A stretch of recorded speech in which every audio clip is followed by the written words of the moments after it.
Le gouvernement de la transition, au cours de sa session ordinaire du 10 novembre 2021, a marqué son accord pour l'octroi d'une subvention sous forme de réduction de 50% de la base taxable à l'importation de 300 000 tonnes de riz, 60 000 tonnes de sucre et 30 000 tonnes d'huile alimentaire. Le riz indien a baissé de 25%, tandis que celui du riz thaïlandais est resté stable. Le riz se négocie sur les plateformes portières à 230 000 francs CFA la tonne, contre 215 000 francs CFA la tonne il y a 3 mois. Donc le cours mondial du sucre s'établit à 524 $ la tonne, enregistrant ainsi une hausse de 27% par rapport à l'année dernière.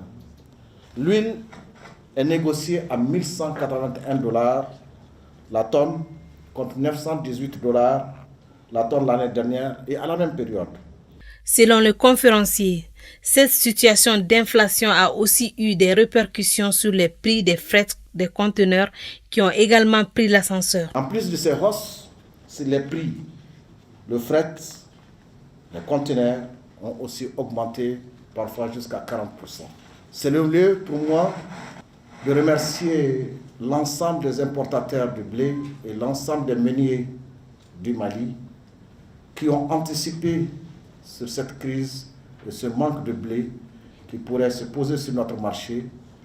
Depuis plus de 3 à 4 mois, ils ont déjà fait des stocks importants et malgré la hausse des prix sur le marché international, ils continuent à l'offrir au marché, au prix presque de l'année dernière.